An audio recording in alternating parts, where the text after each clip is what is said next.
வணக்கம். தெய்வ பிள்ளைகள் அனைவருக்கும் வணக்கம். இன்றைக்கு ஒரு திருவசனத்தை நம்ம பார்க்கலாம். 1 நாளாகமம் 16:13. 1 நாளாகமத்துல 16வது அதிகாரத்துல 13வது வசனத்தை பார்க்கலாம். அவர் செய்த அதிசயங்களையும் அவருடைய அற்புதங்களையும் அவர் வாக்கின் நியாய தீர்ப்புகளையும் நினைவு கூறுங்கள். ஆம் நண்பர்களே, ஆம் தேவ பிள்ளைகள் எல்லோருமே ஏசப்பாவுடைய அவருடைய தேவ கிருபையை நம்ம நினைவு கூறணும். அவர் பிறந்ததுல இருந்து அவர் இந்த பூமிக்கு வந்ததுல இருந்து இன்றைக்கு வர அதிசயங்களையும் அற்புதங்களையும் செய்துகிட்டே இருக்கிறாரு. அவருடைய அதிசயங்களையும் அற்புதங்களையும் நம்ம நினைவு கூறுறது தான் உண்மையான கிறிஸ்தவம். எப்போ நம்ம அந்த தேவகுமாரன், அந்த பிதாவினுடைய தேவகுமாரன் நம்மளுக்காக இந்த பாடுபட்டு இந்த பூமியில இறங்கியிருக்காருங்கிறத நம்ம உணர்ந்துட்டோம்னாலே நம்ம முழு கிறிஸ்தவரா மாறிட்டோம்னு அர்த்தம். எப்போ அதை உணரலையோ அப்ப அந்த கிறிஸ்துவம் அங்க இல்லை. எதற்காக தன்னுடைய உயிரையே உயிர் பலியா கொடுத்து தன்னுடைய உயிரை திரும்பவும் அந்த பிதா எப்படி உயிர் கொடுத்து அவரை திரும்பவும் தேவகுமாரனை நம்ம மத்தியில விட்டுருக்காரு, நமக்கு எப்படி நியாய தீர்ப்பு வழங்கக்கூடிய ஒரு பிதாவினுடைய தேவகுமாரனா இருக்கிறாருங்கிறத நம்ம உணரணும். அதே மாதிரி அவர் செஞ்ச அற்புதங்கள் என்னென்ன. கானா ஒரு கல்யாணத்துல திராட்சை ரசத்தை தண்ணீரை திராட்சை ரசமா மாத்தினாரு. ஸோ இது ஒரு அற்புதம். அதே மாதிரி மீன்கள் ஒரு 5 மீன் 5 ரொட்டியை 5000 பேருக்கு உணவளிச்சாரு. இது ஒரு விஷயம். அதே மாதிரி நிறைய இடங்கள்ல அவர் நிறைய பேரை உயிர்ப்பு எழுதினாரு.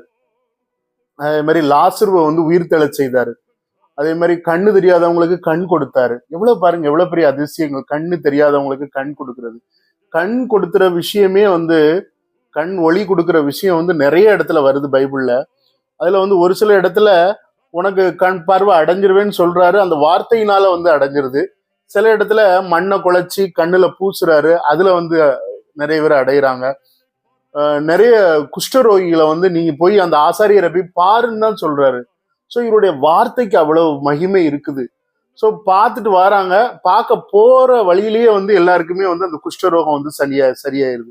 இதே மாதிரி அற்புதம் அதிசயங்களை செஞ்சுக்கிட்டே இருக்கிறாரு. ஊர் மக்கள்ல எல்லாருமே சேர்ந்து ஒரு வேசியை பிடிச்சிட்டு இந்த பெண் தகாத முறையில நடந்துகிட்டா, இவளை நம்ம மோசே சொன்ன விளக்கத்தின்படி நம்ம கல்லறி கொடுத்து அந்த பொண்ணை நம்ம கொல்லணும் அப்படின்னு சொல்லி எல்லாரும் முடிவு பண்றாங்க. அப்ப இயேசுட்ட சொல்றாங்க, நீங்க என்ன சொல்றீங்க அப்படின்னு சொல்லி. இயேசு உடனே ஒரு நியாய தீர்ப்பு கொடுக்குறாரு. இதுதான் நியாய தீர்ப்பு கொடுக்குற ஒரு தேவன், அவர் உண்மையான தேவன். அவர் சொல்றாரு, கொஞ்சம் யோசனை பண்ணிட்டு உங்களில் யாரு தவறு செய்யாம இருக்கிறீங்களோ அவங்க முதல் கல்லறிய கடவன் அப்படிங்கிறாரு. ஸோ எல்லாருமே பரத்தைங்கிறவ எப்படி உருவாகிறா, பரத்தைக்கு தேடி போறவங்க நிறைய பேர் இருக்கிறதுனாலதான் பரத்தைகள் உருவாகிறாங்க. ஸோ அதனால உங்களில் யாரு குற்றம் செய்யாம இருக்கிறீங்க, நீங்க கல்லறிங்க அப்படின்னு சொன்ன உடனே எல்லாருமே போட்டு போயிடுறாங்க.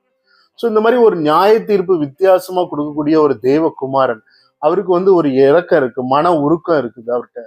ஸோ அதனாலதான் அவருடைய சாயலா தான் நம்ம படைக்கப்பட்டிருக்கோங்கிறத நம்ம உணரணும். எப்போ நம்ம தேவகுமாரனுடைய மகனா நம்ம நம்மளை நினைச்சுக்கிடணும். அப்ப அந்த அற்புதங்களையும் அதிசயங்களையும் நம்ம நினைக்க நினைக்க கண்டிப்பா நம்மளும் ஒரு முழு தேவ பிள்ளையா மாறும். இன்னைக்கு 1 நாளாகமம் 16:13 உள்ள வசனம் எல்லாருக்குமே ரொம்ப பிடிச்சிருக்குன்னு நினைக்கிறேன். மீண்டும் நான் அடுத்த ஒரு வசனத்துல உங்களோட சந்திக்கிறேன். நன்றி.